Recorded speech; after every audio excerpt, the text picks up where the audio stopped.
of what causes output to change. So in other words, from a standpoint of a company, there's this output here, and it could be the QX could be the quantity demanded, it could be the quantity supplied, it could be the quantity sold. Depends on what's up here, right? But in this case, if we have a demand curve, there's the question a company would ask is what could cause us to move from, let's say, one point on a demand curve to another. In other words, what could get more people to want our product? And so what they do is one of the biggest factors that can impact how much of a product people want is to look at the price of that product, right? The first thing you do when you look to see if you like something, right? You're as a consumer, you look at something and you go, I want that, right? And then the next thing you do is you look at the price. Okay, so you're flipping through Lowe's or whatever it is, or you're looking at a menu and you say, that sounds good, it looks good, and then next thing you do is look at the price. So the price is the most important determinant to figure out or to help us to know what can move you from one point on a demand curve to another. In other words, what can cause quantity change. So it's always a negative relationship, and the question is, how much will quantity change when there's a price change? We know when price changes, quantities will go in the opposite direction. That's the law of demand. But how much? And that is answered by the question of elasticity. So we have the percentage change in the quantity of X over the percentage change in the price of X, and that's the elasticity. That's the E. Okay, so that's called the arc price elasticity. And so we solve for that and follow this formula. The formula broken down is the change in Q, X over the average QX times the average, whatever is changing. In this case, it's the price of X over the change in the price of X. And that gives us this number. And when that number what that number is going to tell us is whether the good, so EP tells us whether the good is elastic, which just means very price sensitive, unit elastic, which is kind of in the middle, or inelastic, which is not very price sensitive. So by changing price, we look at the impact of how much quantity changes, and at the end result is, if it changes by a lot, we would say the good is elastic. If it changes by a little, then we'd say it's inelastic. If it changes like by the middle, like moderately, then that would be called unit elastic. So that's what we've been doing. That's what we've been solving for. We put numbers into these formulas, and we come up with this number, let's say -2 or whatever, and then we say, what does -2 mean? And you go back over here and say, okay, -2 would mean that a 2% change or a 1% change in the price of X would cause a 2% change in the opposite direction in the quantity of X. And that's how you would interpret it. Okay, so that's hopefully all a review because we've been on for what causes this demand curve to change. There's what we would call shift factors, right? And that's what we talked about before. When we were talking about demand, so there's some shift factors, and the main shift factors that we looked at were income and price of related goods.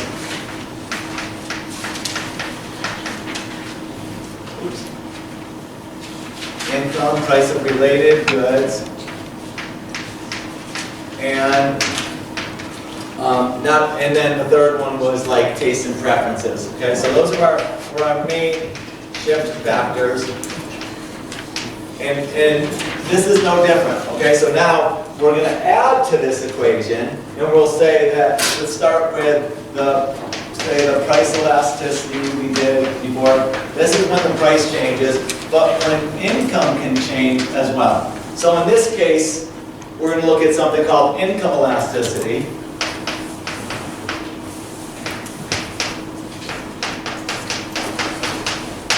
And with the income elasticity, what happens is that there's a negative or sorry, there's a change in the income, and we want to see how the change in the income impacts the quantity. So now we're going to hold this price constant. So we're not going to change price now, we're going to change income. And so you hold the price constant, and now we're looking at a percentage change in QX, and how that's impacted by a percentage change in income, and that's called your income elasticity. So your income elasticity, right, is it's a percentage change in income. So income is going to change, and how much will that impact the quantity or the amount demanded? So you guys remember from before that there's sometimes when income changes by a little bit, it causes a significant change in quantity, big shift in demand curve.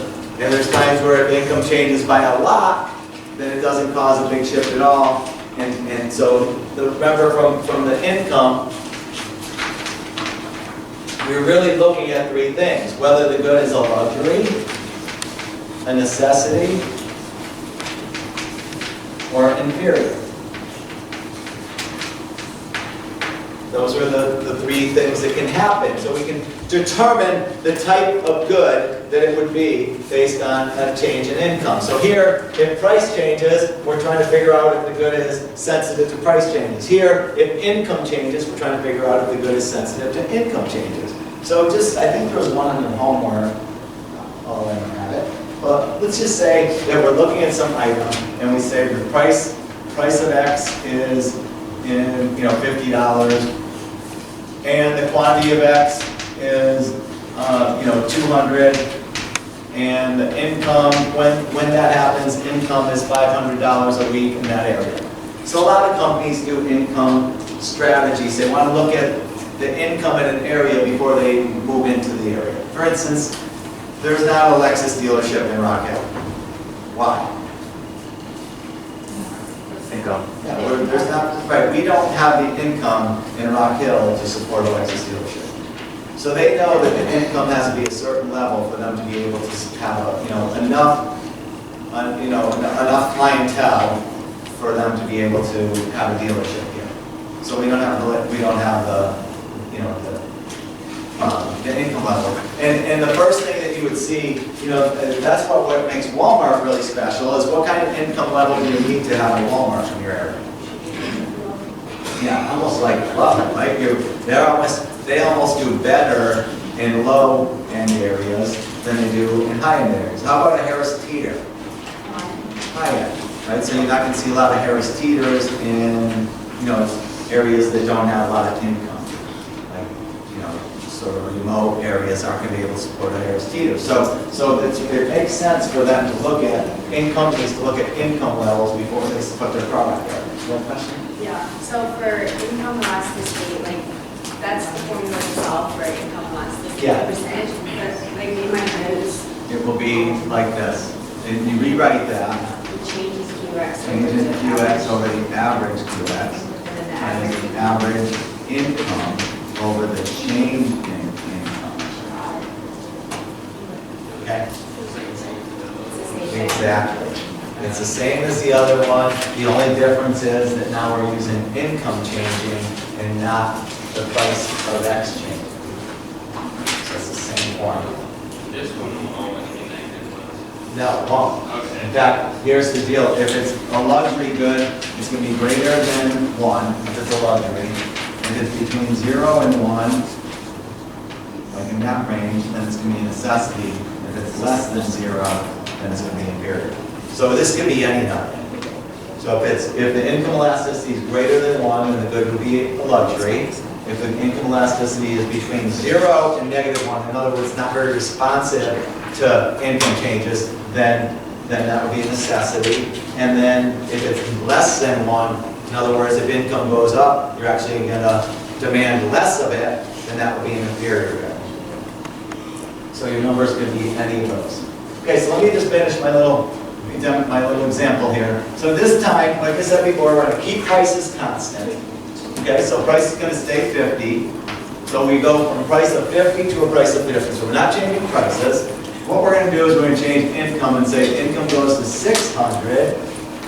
And when income goes to 600, the quantity, or the demand here is going to go to 300. So what that would look like, so here's your numbers, right? What that would look like graphically is we have this demand curve, and we're just looking at one specific point on the demand curve. We'll say that if the price is here, and the quantity's here, and when the price is 50, the quantity is 200. Price is 50, the quantity is 200. And then what changes is that there's a greater income. So here with this demand curve, the income was 500. So this would be the demand curve when the income's 500, right? Because price is 50, quantity is 200, so the income's 500. When the income goes up to 600, then this demand curve shifts out here. So we go D prime is when income equals 600. Okay? And we go, let's say this is 300 here. What if income doesn't change? Then we're back to that. Then if income doesn't change, then we can't do an income elasticity. So then we go to solve it. It might be well, something has to change. So it all depends on what's going to change. If income doesn't change, but prices change, then we do a price elasticity. Income doesn't change, and price doesn't change, but the price of the related good does, then we do another elasticity. Okay. There's always some elasticity. So income is the same, like you're solving for income elasticity, you must not be solving for income elasticity then? We are solving for income elasticity. So you can. Income's changing here. Right. Okay, so if it didn't change, we couldn't do income elasticity. It would have to be a difference. It would be a different question. Okay, so now let's figure this out, let's solve for this, okay? So here's our numbers, and we're gonna follow this formula right here. Here's our formula for income elasticity, you guys see that? Well, here's our formula, here's our interpretation. So we look at the change in Q over the average Q times the average I over the change in I. So the EI. It's the change in Q. So how much does Q change by? It goes from 200 to 300, guys. 100. Goes up by 100. And then the average between 200 and 300 is what? 250. And then the change in the average income would be what? 550. And the change in income, 100. So we're good. All these numbers are positive, right? That goes up, that goes up. So we don't have to worry about any negative numbers here. So we know it's going to be either a luxury and necessity because the number's going to be greater than 0. Okay? So let's just solve this. 100 times 5. So it's 55000, 55,000, and then this one is 25000. So that's 25,000, and this it comes out to be like 2.2 or something. Okay. All right. So what does that mean? How would you interpret that? It's a luxury. Awesome. And then how would you interpret it from there in terms of the numbers? You'd say a 1, you go back over here, you go, oh, this a 1% change in income causes a 2.2% change in money, in the demand for X. This QX now, QX equals the demand for X. Over here, QX was equal to the quantity demand.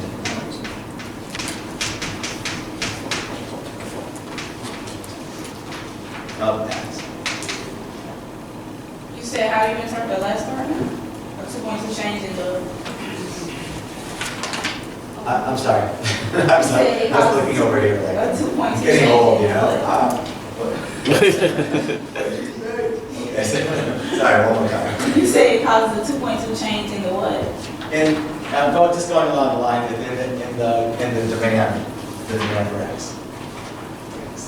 So your QX is your demand for X. So it's remember the ratio is 2.212 to 2.2 over 1, and this is your percentage change, percentage change in QX, and this is the percentage change in I. So there's a 1% change in I causes a 2.2% change in QX. And QX is the reference. So really, once you get the first elasticity, the price elasticity, the second ones, the income elasticities aren't that bad. Do you want me to do another? Or you got it? Is everybody okay with it? Okay, yes. The necessity that's in between 0 and 1. Yes. Yeah. If it came out to be like a 0.7 or something here, then that would have been, your answer would have been it's a necessity. What's the common number? Make it negative. Yeah, it's pretty, you know, what if I did this? And went, oh, it's not that. Let's say I did this. Now what would happen is income went up, but it actually demanded less. So that would be a negative number and that would become an inferior. And what could, you know, so you could just think of some of your inferior good examples, you know, like macaroni and cheese or something, or ramen noodles, and say your income goes up, I'm actually going to be less. Then you could do the numbers. You could just solve for it, but yes. So basically what you did for the numerator, you just added the price and the quantity as the price of the income, that's right? What part? Like when you got the Here? 105.50, at first I was 150, right? Oh, no, it wasn't. No, it's just the change, it's 200 to 300, so it's 100. And then the middle, this is 250. Right, and then this is the change, the average, here is 550, and the change is 100. The average. The average income is 550.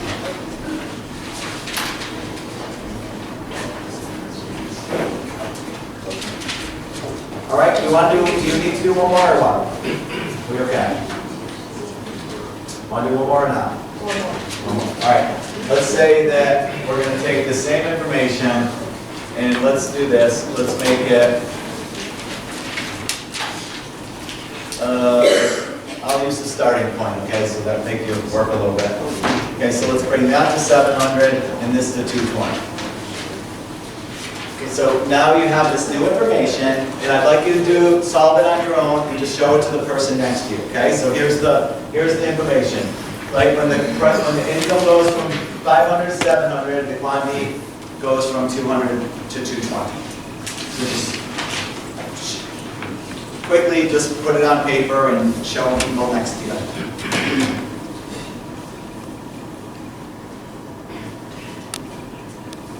Already done?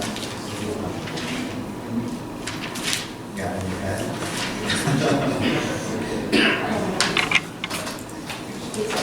Oh, waste paper, right?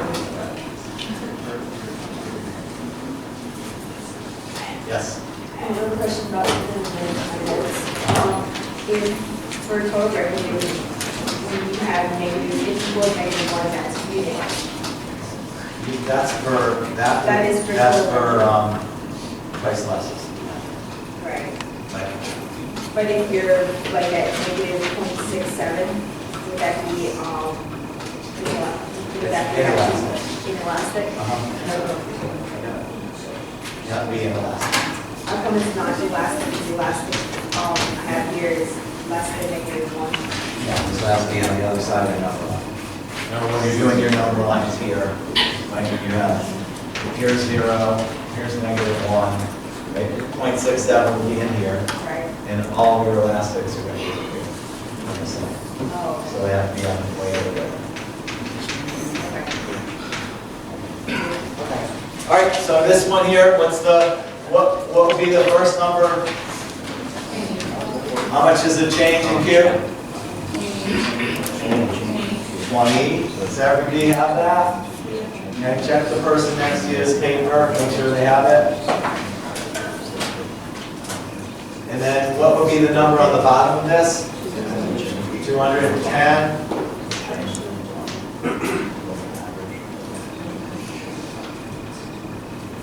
Okay, and then what's the change? So here's the change here from 20, or so change to 20, average to 210. What's the average here between 500 and 700? 600. And what's the change to 200? So you just 220 times 12,000 and 42,000. So this number comes out to be 0. What is it? 0. 0 point what? 25?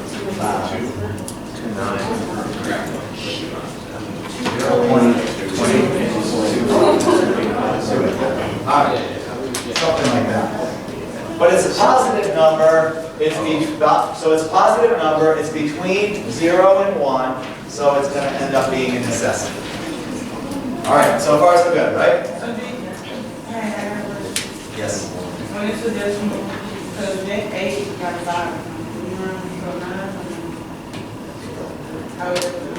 I'm not going to take off. Do you have 2.9 or 2.8? I'm just happy you got that close. Okay. It's good enough for me. So that's how I look at the plan test. I'm like, at least they got it, right? So, I'm more look for what you did right, not what you did wrong. So it's close. All your numbers are good. We're good. Okay, so the next one. All right, so we're good. That's what income elasticity is. It's trying to determine the type of good, like big necessity, inferior. We went over these before, but on that sheet that I have given you guys before, it'll say that like airline travel's like a 2.6. It was one of the higher ones. So the airline travel is definitely a luxury good. And then net necessity goods would be like food and things like that. All right? So the next question, or the next one we're going to do here is this concept. It's called the cross price elasticity. So we had started with price, then we added income, and then we held price constant. Now we're going to hold income constant. Sorry, we didn't help. Then we're going to go to the third one. It's the quantity of X, function of price. Now we're going to hold price constant and income, but we're going to hold income constant. And now we're going to look at the price of X, which is price of X, or sorry, Y. And Y is a related good.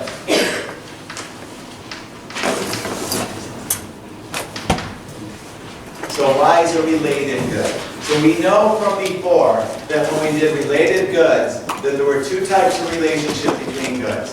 Or actually three. There could be not related at all, but if they are related, they're what?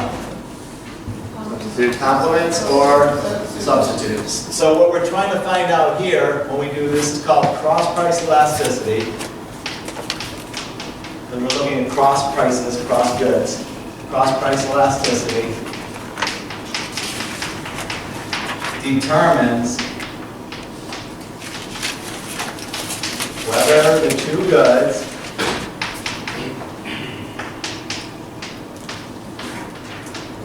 are substitutes or complements.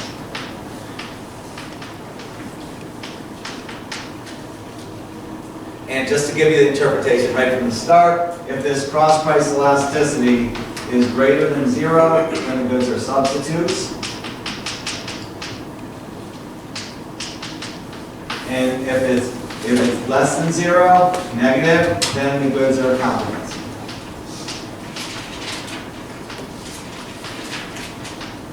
Okay? So that's what we're solving for. We're trying to figure out, we have two goods, we're trying to look at how they're related, and I think on the homework you had one of those questions, right, where it said, I think it was Nike and Adidas or something like that were two goods. You have a question? It's not clearly Yeah. You could say that if it's equal to 0, then there's no relationship.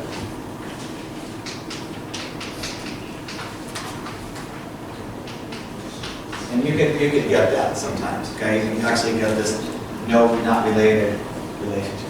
All right, so now what I'm going to do is I'm just going to expand from here, and we're going to add another good. So we're going to take this information, and we have the price of X is equal to 50, and the quantity of X is equal to 200, and the income is equal to 500. But we're going to add another variable in here. We're going to add the price of Y, and let's just say the price of Y is 60. Okay, so in this case, what's going to change here is the price of Y is going to change, and we're going to see what impact that has on the quantity of X. In other words, the price of peanut butter is going to change, and we're going to see what impact it has on the demand for jelly. Or the price of Adidas is going to change, and we're going to see what impact it has on the demand for Nikes. Right? So we're looking across two goods. That's where the cross comes in. So it's the two goods are either going to be complements or substitutes. In our problem, probably won't have a 0. All right? But now what happens here is there's a 50. So price of X doesn't change. You with me? So the price of X doesn't change. The income doesn't change. I'm trying to figure out where it's coming from. This one. Can I, it's coming through the shade? No, it's that one. That one? Okay. Would it help if I put this down? No, it's like in the. It's coming in the side. So I have to go like this. Nope. Yeah. I don't think I'm going to be able to help. So now what changes is, let's just say the price of Y goes up to 70, and that causes the demand for this one to go to 250. So this goes up, and it causes that to change. So now if you look at our numbers here, price of X stayed the same, income stayed the same, right? Price of X stayed the same, income stayed the same, but what changed was the price of Y, and that has an impact on the quantity of X, so it looks like this. Cross price elasticity is your percentage change in QX, it's right here, and changes over your percentage change in the price of Y, a related good.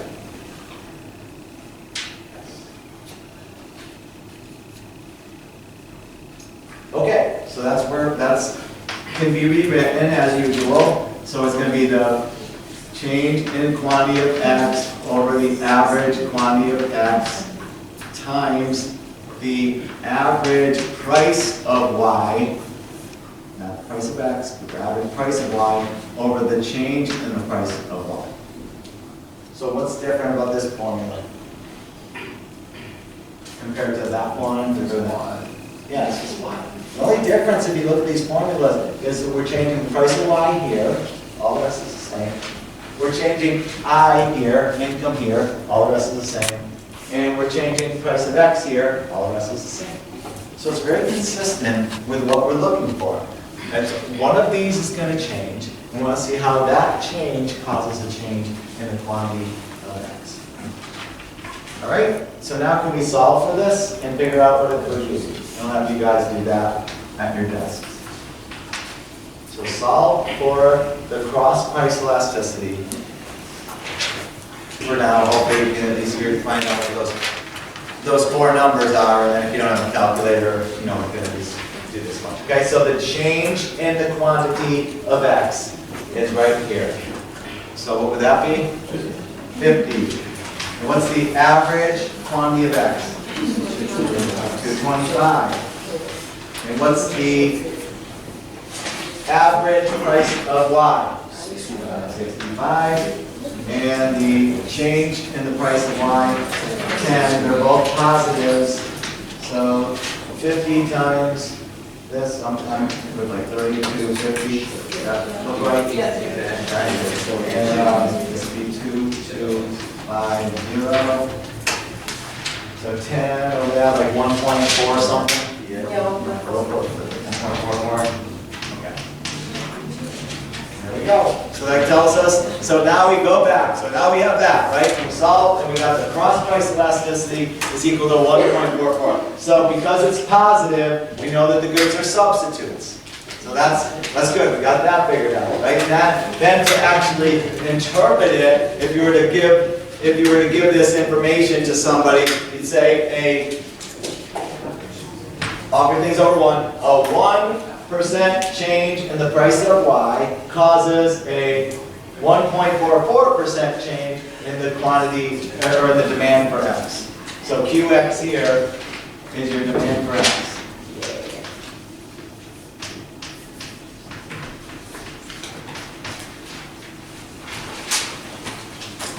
Okay, so any questions about this?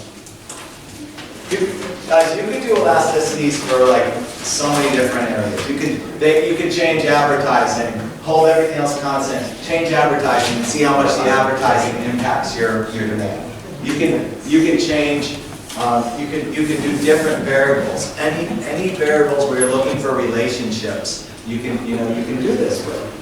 Right? You can change managers and see if that impacts sales. You can use these elasticities to help your business in a lot of different ways. All you need is data. Data is sort of like before and after data. That's what that is. Those are going to be columns of data. So once you have those columns of data, you can do what's called a regression analysis, and it's very, very, very simple to do elasticities. You just do your changes, percentage changes, and it's pretty straightforward. Okay, any questions about any of the elasticities? Solving for them, interpreting them? What is the goal of every consumer?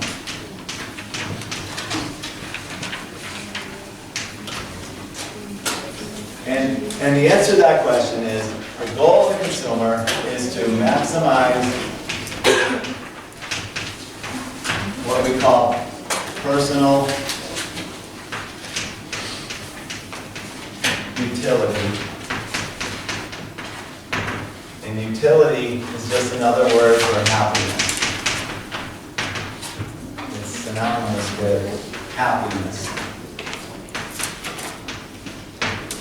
And I hate to say it, but the way that happiness is measured, so utility, U is utility, and is a function of or depends on the goods and services that a person purchases. So your utility, the F means depends on,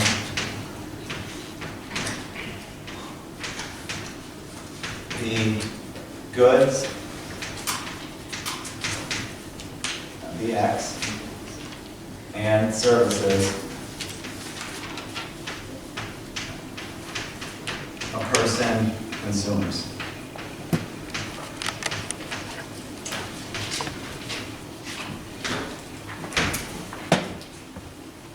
Okay, so this utility is dependent on goods and services. Goods are X, services are Y, for what that's worth. And so basically what this says is that you're going to be happier based on the goods and services that you consume. So the more goods and services you consume, this is called like non-satiation, right? Some fancy economic name for it. The more goods and services you consume, the happier you're going to be. Okay, so and that's why people, sometimes the fact that this is a foundation of economic theory, it kind of messes people up sometimes, because like, oh, that's not cool. You know, all those economics people talk about is money, and is it really true that the more goods and services that you consume, the happier you're going to be? Do you really think that's true? Do you think it's true? It's not an economics question.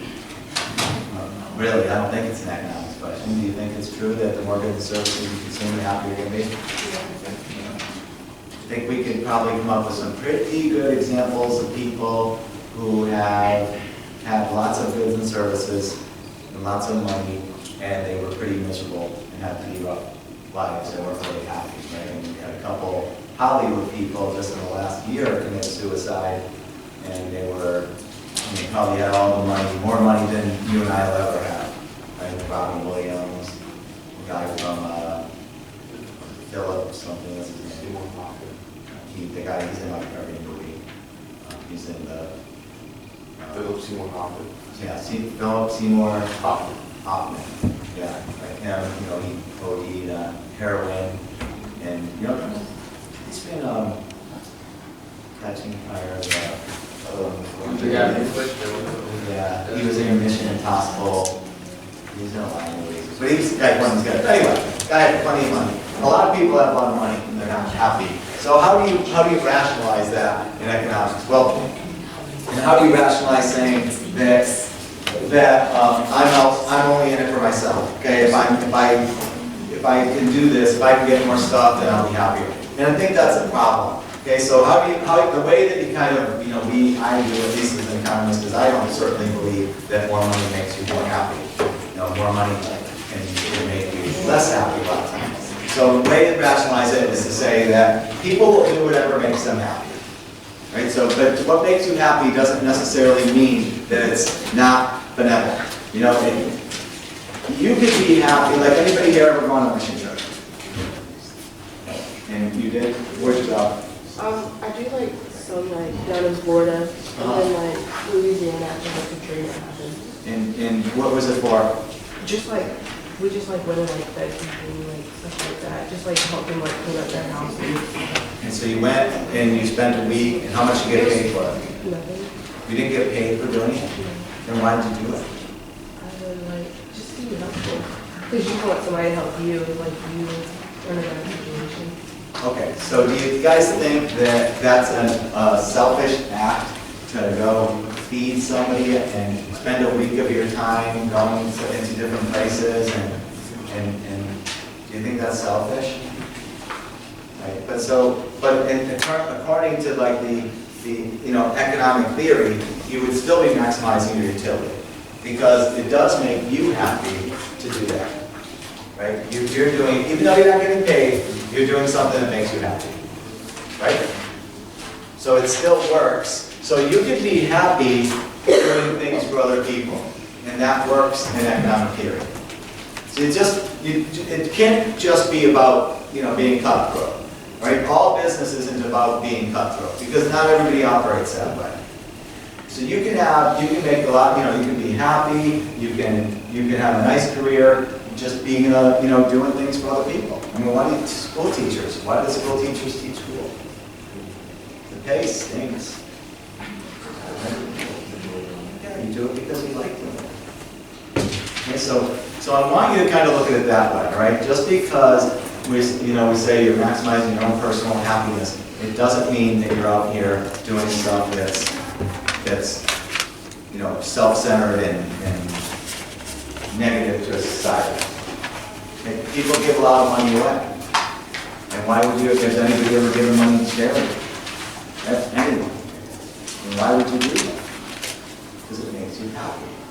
Right? So you don't have to look at this as just being, hey, I'm just going to buy more and more stuff, and the more stuff I get, the happier I'm going to be. It could be, you could be happy doing other things. So your goal still is to maximize your own personal happiness, but that doesn't mean you have to be self-centered about it, or it is kind of self-centered, but it's not a bad self-centered. I mean, you do it because it makes you happy. If anybody ever wants to really know the epitome of this, you have to have kids, right? Because kids are, you give everything to kids, and you do it in, it makes you happy. You do it because it makes you happy. They get fed before you get fed. They get stuff before you get stuff. I can't, that's just how it is when you have kids. So it's why do you do it? Because it makes you happy. All right, so utility analysis is, and again, in econ, we try to put a numerical value on this concept of utilities. So what U is this utility is a measure of happiness. So I'm going to say that we're looking at DVD rentals. And the quantities will be here, and the total utility that we get out of these DVD rentals will be here. So the quantities here, so that's going to be my total utility. And then I'm going to put another column here and call it marginal utility. Okay, and so those are the three different measures here. And we'll say that when you have 0 rentals, you get 0 utility. But when you rent 1 movie a week, you get 10 units of utility out of it. When you rent 2 movies a week, you get 16 units of utility. When you get 3 movies a week, you get 19 units of utility, 4 units a week, you get 20 units of utility, and then I'll do 5 and 20 as well. So in this example, we're putting a number value on a person's happiness. And we're saying that when you do this first thing, you get 10 units of utility. This means you're, it's relative, right? So it's not like, oh, I'm 10 units of utility happy today. Okay, that was a great party. That brought me 47 units of utility. Ooh, lunch was amazing today. 36.4 units of utility. You don't do that, but your R measure, you do that. You're flipping through an item, you're going through a rack of clothing at a store, and you're going from item to item, and you're flipping and flipping and flipping, and then something catches your eye, and you go, ooh, that would bring me a lot of utility. Now, I don't know you don't say that to the person next to you because they think you're a freak or something, but that's what you're thinking. Wow, that would bring me a lot of utility. I like that. And then you kind of start registering in your mind, okay, how much utility? And then you actually put a numeric value on it, like how much would you pay for that? And it all happens, you just don't realize, you don't really pay attention to it. But that's what consumer theory is. That's the foundation of consumer theory. We do this. We get happiness out of these goods and services. And the more happiness we get, typically the more we're willing to pay for it. But that's the next step. So here's the first one. Our total utility is just this measure, and you can see we're going up, up, up, up, and we kind of hit a wall here. Marginal utility is just the change in the total utility over the change in the quantity. So what marginal utility just means how much additional happiness I'll get from that item. So it's the next one. So how much utility do I get if I have the next one? And so in this first example, when I rent the first DVD, I'm going to get 10 units of utility. Because this changes by 10, right? My total utility is on top, and it goes from 0 to 10. So my change in total utility is 10. My change in quantity is 1. I go from 0 to 1. So I go 10 over 1. So my total utility my marginal utility is 10. Okay? Or this is the difference between these two. So what's the marginal utility of the second one? 6. And how about the third one? 3, right? Go from 16 to 19. How about the fourth one? 1. And the fifth one? 0.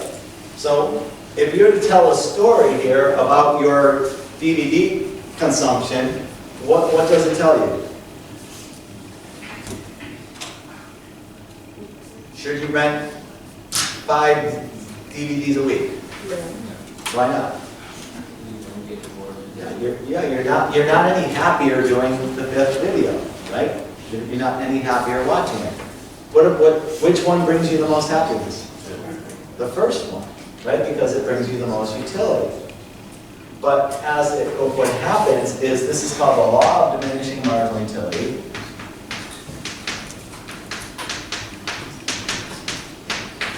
It's got a long name, but it's pretty straightforward. Law of diminishing marginal utility says is that the more you get of something, the less value it has for you. So if your first is going to be more valuable than the next. It's the additional utility.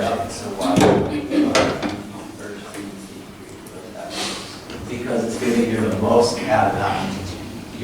It gives you it's not your maximum utility. It's like the first one brings you the most out of the additions. Your maximum would be if you did 4 weeks. Like, right, 10 utilities, right, plus 10 marginal utility. What about 16 total utility and 6 marginal utility? What about it? Well, you'd be happier with 2. That's what. Right, but your first one brings you more happiness than the second one. Okay. Is that? Yeah, you're happier with more utility, you're happier with 3 than you are with 2, you're happier with more than you are with 3. But your one that brings you the most happiness is the first. The additional happiness you get out of the second one is not as high as the additional happiness you get out of the first one. So would you have put a 0 right there, you have that dash, could you put a 0? On the first one? Yes. Well, you have to have a change in order to do a marginal. So there's nothing to change from, right? You have to, because there's nothing before zero, so it'll just be a dash. But when you look at, but that's what you look at when you type your answer, right? I look at, when I'm telling you the answer, I'm looking at, yeah, like, would I put a dash there? Yeah. Yeah, if I said fill in this column, the first thing you do is a dash. The same thing would be like if I was saying the average utility or something, and you can't divide by 2, you put a dash there. So it's just a dash, just you can't be confirmed, you can't be calculated. All right, so going back to this whole marginal utility thing. All right, if there's an assumption that you're going to get less happiness the more we concerned about. Okay, so your first car, you'll always, that might bring you more utility than your second car. Your first, your first whatever date, okay? Your first date maybe will bring you lots of utility, and happiness, right? And not that the second date's bad, all right? It's just just the first one will be a little bit more. One of the stories that happened with one of my friends who was in the Marines, what happened with him is he was like scrubbing some bathroom when he was a private, and it was like 100 degrees out, and nobody was watching, so he went over to the sink and got a cup of water and drank it real quick and got a lot of utility out of it. And then the sergeant saw him drinking the water. And he's like, son, you like that water?